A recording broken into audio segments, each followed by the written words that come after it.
Hey, this is Brad Block, host of The Physician's Guide to Doctoring. This is a personal and professional development podcast for physicians where we have experts on the show that try to teach us everything we should have been learning while we were memorizing Krebs cycle.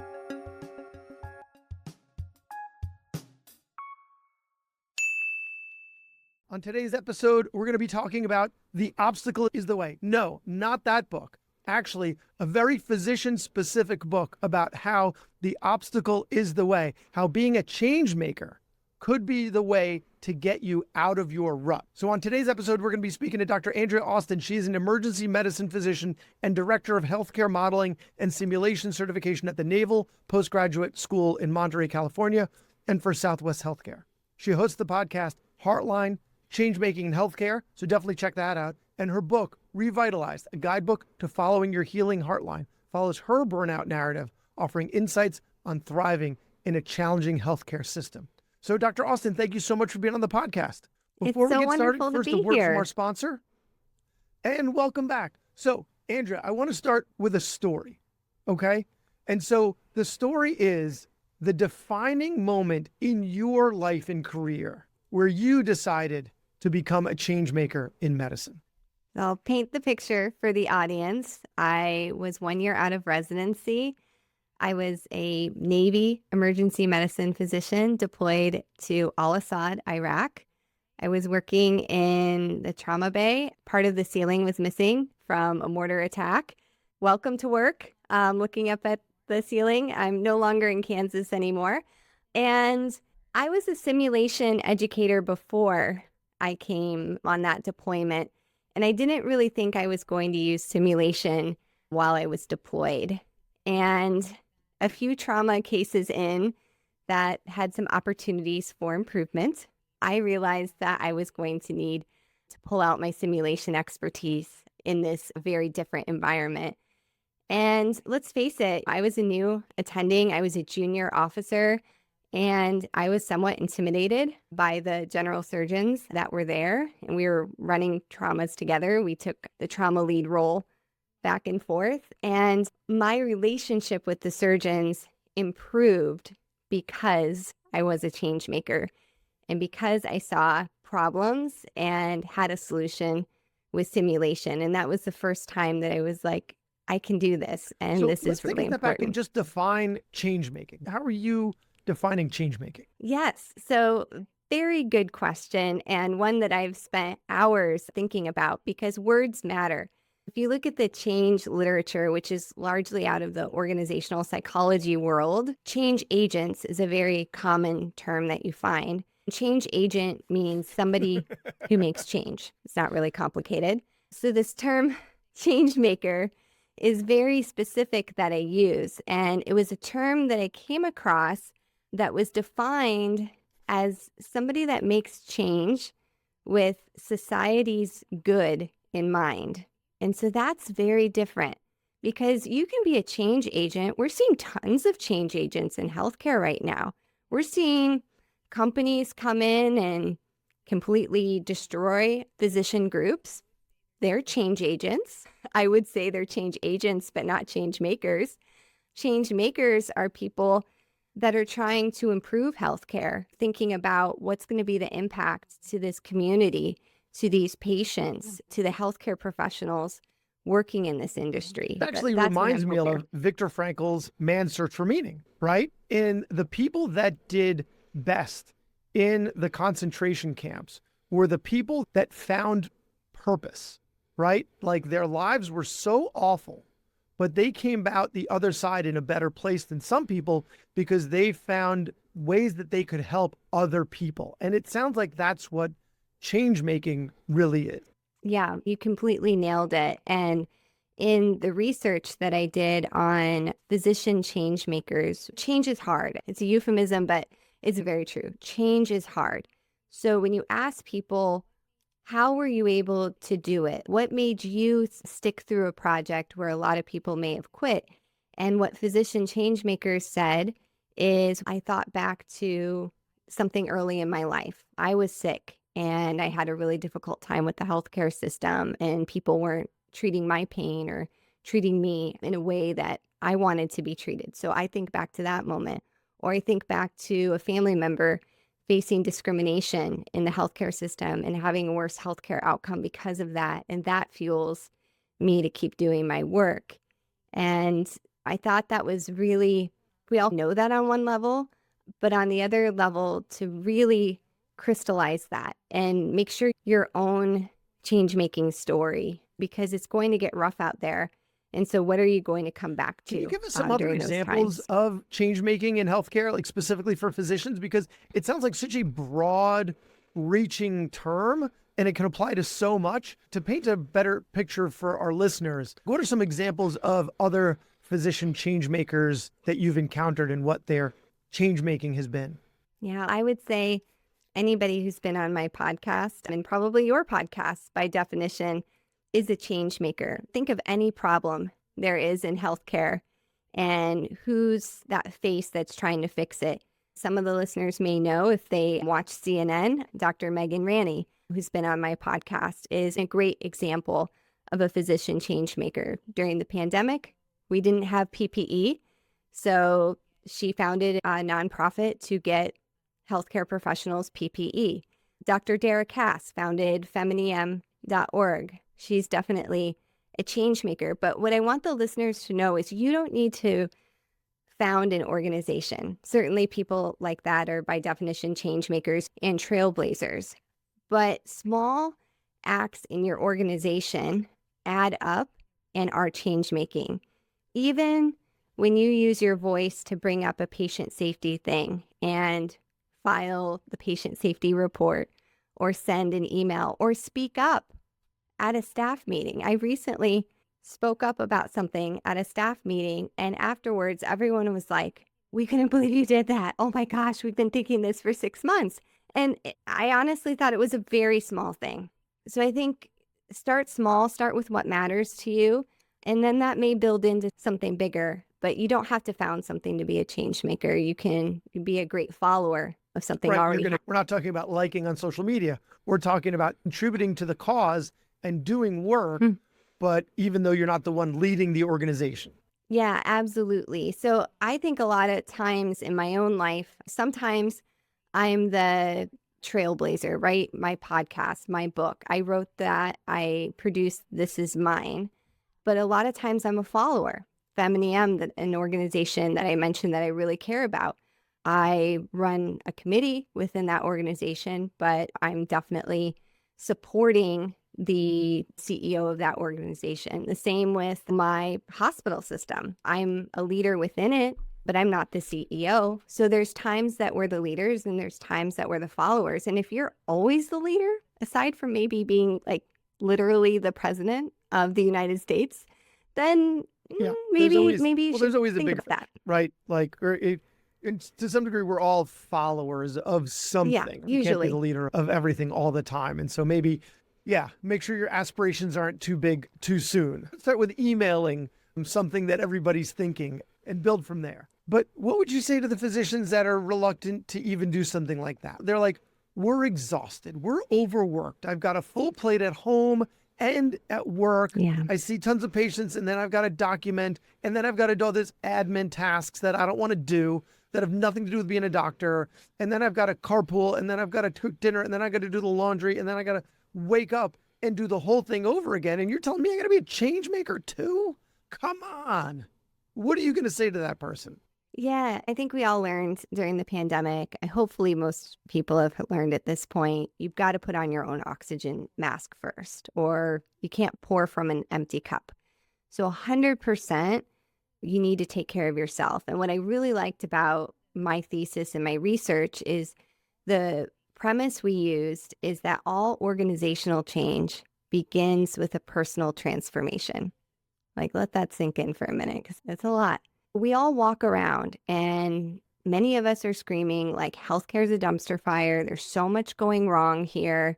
How do we really expect it to change if we're not also on our own transformational journey to become better leaders, thinking about your platform, becoming better communicators? One of the issues right now in healthcare is a lack of trust between patients and doctors. Why don't patients trust doctors? we're not always great communicators, and we understand there's time pressures, but that's what's great about your platform. I would encourage that person to continue to do their own personal work, to transform, to be the leaders, because when you're leading and you're communicating well in your workplace, that influences the team around you, which then changes the organization. So self-team organization. One thing I would tell people to think about. The other thing is that what we know about burnout and exhaustion is you only need about 10 to 20% of your time that you're spending to be on something that you love and is meaningful to greatly reduce your risk of burnout. You have to ask yourself, what are you spending time on? And perhaps attending that meeting, you have to ask yourself, what's your energy level? When you leave that room, if it was like, yeah, I was here an hour after my day, but I'm so energized because we made this issue related to code blues in my hospital safer, then your answer is to probably do that again. Now, if that was after a night shift and you're completely exhausted, probably not. But I think sometimes, and I would really encourage people, I don't know about all of that. I'm not really sure how I feel. Have on your calendar, I use my electronic calendar, but I also keep a written calendar. And I do this thing where, especially if I'm struggling with if I should cut something, I start scoring it. Was that a -2, a -1, a 0, a +1, or a +2 experience? And if you're consistently at the -1, -2 on an activity, if you can cut that, you should. I did that myself when I was experiencing overwhelm. Actually, if you go back to Dr. Megan Mello's episode from a couple of years ago, she's amazing. From that one conversation with her, it's been a life-changing experience for me with overwhelm, because then I just go back and I slash as much as I can from my, like, how much of this do I really need to be doing? And can I just let it go? Because if I don't care about it enough, it's got to just fall by the wayside. You've got to be willing to, because we tend to accumulate over time. And it might seem great at the time, but it might not turn out to be that thing that you wanted it to be, or you're no longer interested, or whatever. So reassess and then slash. I've definitely done that plenty of times myself. But what would you say to the physician who feels like Sisyphus, who's pushing the boulder up the hill? It's this giant boulder. It's not going anywhere. That's what the healthcare system is, right? Like, it's such a broken system. And especially for those who work in these large healthcare organizations, you're like defeated already. Like, there's nothing that I'm going to do that's going to change this broken system. Why even bother? Now, I think I know the answer to that. And correct me if I'm wrong. I think it's find the thing that you're most passionate about, that you think you can make a difference. You can't correct the whole system, but there can be something small where you really can make a difference. And enough of us do that. Right. Then we really can change the whole system. But your job is not to fix the whole system. Your job is to just find something that really gets you motivated. Find that one thing. Like what I did in my organization was patient experience. You know, what I realized that we didn't have anything like that in our organization. Yeah. And I had done a bunch of interviews on patient experience. So at that point I had some expertise. And so then I brought it to my organization. And that's the thing that I'm now in charge of. And that really lights me up. That really gets me excited. I'm sorry, I may have just answered my own question, but like, you wrote a whole book on this. So what do you have to say about it?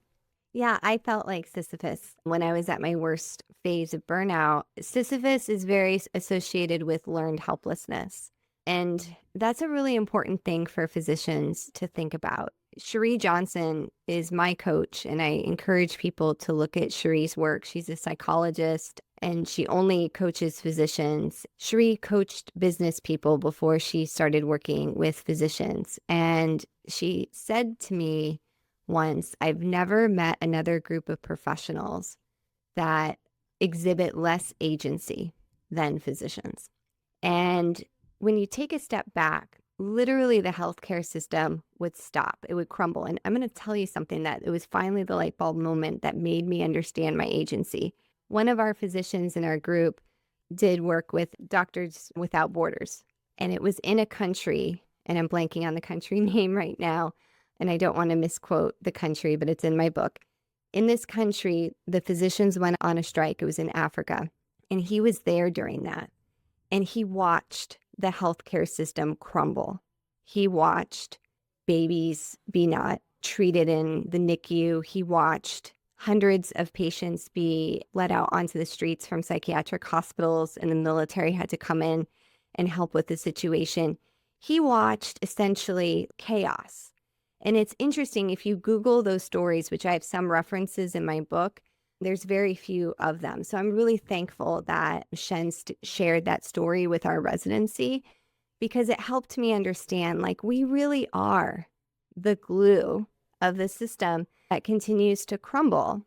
And if we take a step back and understand that no matter how they try to make us feel like cogs in the machine, that we're going to replace you with APPs, that AI can do what you can do, and you're really not necessary, it's just not true. So don't buy into that. Don't hand over your agency, and understand that what we really need is collective agency. So individual agency is, I believe what I do matters and has an impact. Collective agency is, there's some really big problems that I can't fix on my own. And physicians are terrible about coming together. I'm not going to get into the union debate. If you want my thoughts on unions, it's in my book. I think they're part of the solution, but not the entire solution. And here's another prime example of where physicians are going to lose the forest for the trees. Maybe it's unions in some areas. There's other ways for us to collectively come together. So on these problems that you're feeling like Sisyphus, look outwards and see what organizations, maybe that's a professional organization, maybe it's a committee within your hospital, maybe it's a legislative advocacy day where you go to the state capitol and you talk to politicians about the issue. There's a million different ways. I think people don't realize how few people call their congresspeople. Not many people do that. And this is what helps them make a decision. So if there's an issue that's going on, if there's something before Congress, whether it's the state assembly or nationally, like, they don't get that many calls. So if you make a call and you say who you are and that you're in their district, it's going to actually have an impact. It might not change their vote per se because of that one call, but it's going to have more of an impact than you realize. So yes, this learned helplessness that we have as physicians, yeah, it really needs to stop. And I think being a change maker, even for something small, can help to unravel that, can help you to unlearn that and show that you can make an impact and then go from there. The chaos that would ensue if physicians stopped working, to walk away from your patients, right? I don't want to elaborate on that. That takes a dark path. Yeah, it was a dark path. What I will say, as many of us do not think will strike in the United States, there has been some physician groups that have gone on strike. There is an in-between, and this was in a talk that was at Legislative and Advocacy Day, the Leadership and Advocacy Conference that the American College of Emergency Physicians does. And they mentioned that we hold the keys to billing. So we could still see patients and not sign charts. So don't get it twisted out there. Like, we have a lot of power. Yeah. When I heard that, my brain just went, whoa, that's how you hold the white hat. The white hat is you still take care of patients, but you say, we're turning off the money until the situation the margins gets that fixed. they operate on aren't as great as you think they are. So just one day of cutting off that supply would have a tremendous impact. Okay, so we've talked about the importance of being a change maker to prevent, and how much change making you really need, but it's not that much to prevent burnout and help your professional and personal well-being. We've talked about these mental barriers that we put up that might prevent us from doing that, and the great ways that we can find following our passion. Can you give us any more examples of other people where it's something small that would inspire our listeners to dip their toes in the water and start their journey as a change maker? What are some more little things that you've seen physicians do? Yeah. So I really like to think about the Stanford model of physician well-being. And so we want a culture of wellness and efficiency of practice and personal resilience. I'm going to focus on the efficiency of practice. In my environment of the emergency department, one of the most irritating things is if I go into a patient room and I want to look in their ear, you're an ENT, so you understand, all I want to do is look in their ear and the speculum is not there. It's one thing if I have to walk into a room to find something to look in someone's ear. It's another thing if I open a crash cart and there wasn't the correct piece of airway equipment. That's a whole nother level. So when things happen, instead of just walking away like that code didn't go so well, And hopefully somebody figures it out, like how to get that crash cart figured out. You're the doctor, you're the physician leader. So say, hey, we got to get this crash cart sorted out. We got to make sure the supplies are set up in a way that we can take care of our patients safely. And seeing that through, a lot of times those things aren't like, they don't require that much physician time, just a little bit, just to grease the wheels. Like I was chatting with one of our nurses the other day that wants to get a kit together for managing upper GI bleeds. And I just need like less than an hour for a physician to look through this and make sure it's the right stuff. So whatever's irritating you, I would start with that. And you might just have to grease the wheels because I know everyone's really busy, but as much as we feel like society and people in the hospital may not respect us, the vast majority of people do.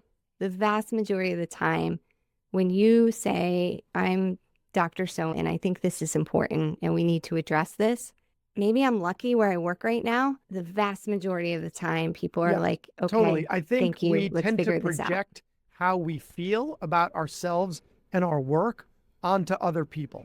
I think, the fact that people no longer trust healthcare and the healthcare system, but the individual physicians, they still trust. People are coming to you because they trust you. So when you walk into that administrator's office, you're like, listen, this is really important. And I think you need to say the words patient safety, right? Start everything with patient safety, and then it'll be more likely to happen.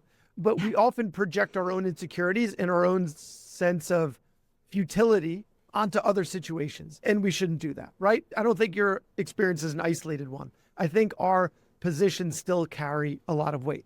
But that being said, you want to make some change, it's going to happen. That's not necessarily the case because institutions are resistant to change. So what's your recommendation in the face of institutional resistance?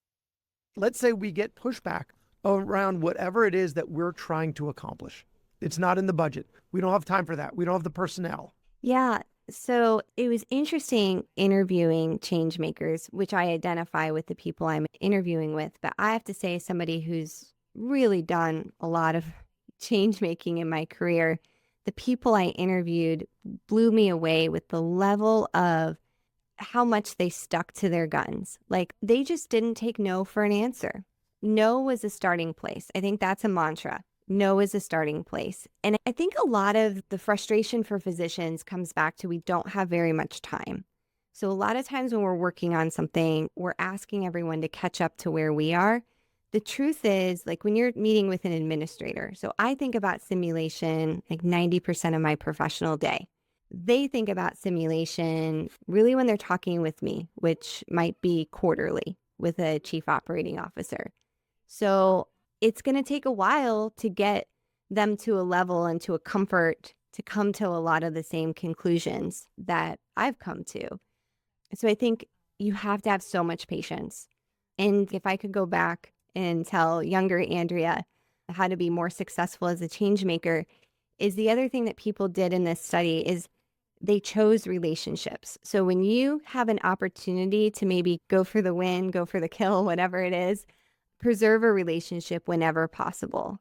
And if it's going to take more time to build a stronger coalition to make that change happen, almost always take the longer route and make sure you have the coalition behind you. Because a lot of times you can probably maybe muscle something through, especially if you've got some titles behind you. But the question will be, will the change endure and be sustained? And so if you didn't maintain the relationships on the way to enacting that change, don't be surprised when it falls apart. So honestly, many people listening are probably familiar with Kotter's change framework that like, okay, you've got to build the coalition, you've got to trial it, and then, you've got to sustain the change. What my study looked at is what's the stuff in between the steps. And the stuff in between the step is all the emotional, mooey, ushy, gushy, Brene Brown stuff. Because if you're not maintaining your own, controlling your own emotions, emotional regulation, and being that leader, and also attending to the other people around you, you just can't do change in the healthcare space. It's so reliant on So collaboration. what right I'm now. hearing actually reminds me of something that I learned from one of my episodes from like years ago. So when I was a resident, you had your list, right? Your list of things that needed to get done, especially when you're an intern or for an ENT PGY2, right? Where you're not in the OR, you're just ticking things off your list, right? And if you were chit-chatting with anyone in the hall, it was a waste of time. It was detracting from you going down the list and taking care of business. However, now that's different. You need to view that as part of the change making. That's relationship building. So the stronger those relationships are, the more, so you're talking about quarterly meetings with an administrator talking about simulations, but if you're seeing that person in the hall every so often and chatting to them about doesn't matter what, right? You're building that relationship, you're building that trust. And so then you're going to be able to move things through even faster. They're going to trust you more to take the reins on whatever it is you're trying to push through. So that ooey gooey stuff that you're referring to is that relationship building. Yes, you need to work on yourself to make sure that you're in a position to have the confidence and ability to make these things happen. But that relationship building is critical. And it's not a waste of time. You're actually doing something that doesn't matter what you're talking about. You're building a relationship. As long as you're not just talking about yourself. You're listening to them too. You're asking them about themselves. So amazing advice. Okay, so if they want to learn more about change making, right? They can find you at Heartline, Changemaking in Healthcare, and your book, Revitalized, a guidebook to following your healing heartline. And if you had one more piece of advice for a listener who's feeling overwhelmed but wants to make a difference, what would that one more piece of advice be? And it could even be repeating something we already said today. Oh, I'm going to say, certainly if you're driving, maybe not do this, but if you're walking or sitting, look at your palm and find the longest horizontal line on your palm. That is your heart line, and it's said to represent your emotional well-being. So I would ask people to look at that more and ask themselves, what do they need? They may need to walk outside and take a deep breath. They may need to have some sips of tea. They may need to walk over to somebody and have a difficult conversation. But I think the more that you get in tune with yourself and can listen to what you need, you're going to take better care of yourself. And ultimately, that will reflect in how you interact with other people and enable you to be the change maker that you and the Amazing. healthcare system Dr. Andrea need. Austin, again, Heartline, Changemaking in Healthcare, the podcast, and the book, Revitalized, a guidebook to following your healing heartline. Thank you for all you do for your patients and for our profession. Thank you. Thanks for listening. So please share it or like it or comment on a social media post or write us a 5-star review. Thank us again for listening to The Physician's Guide to Doctoring.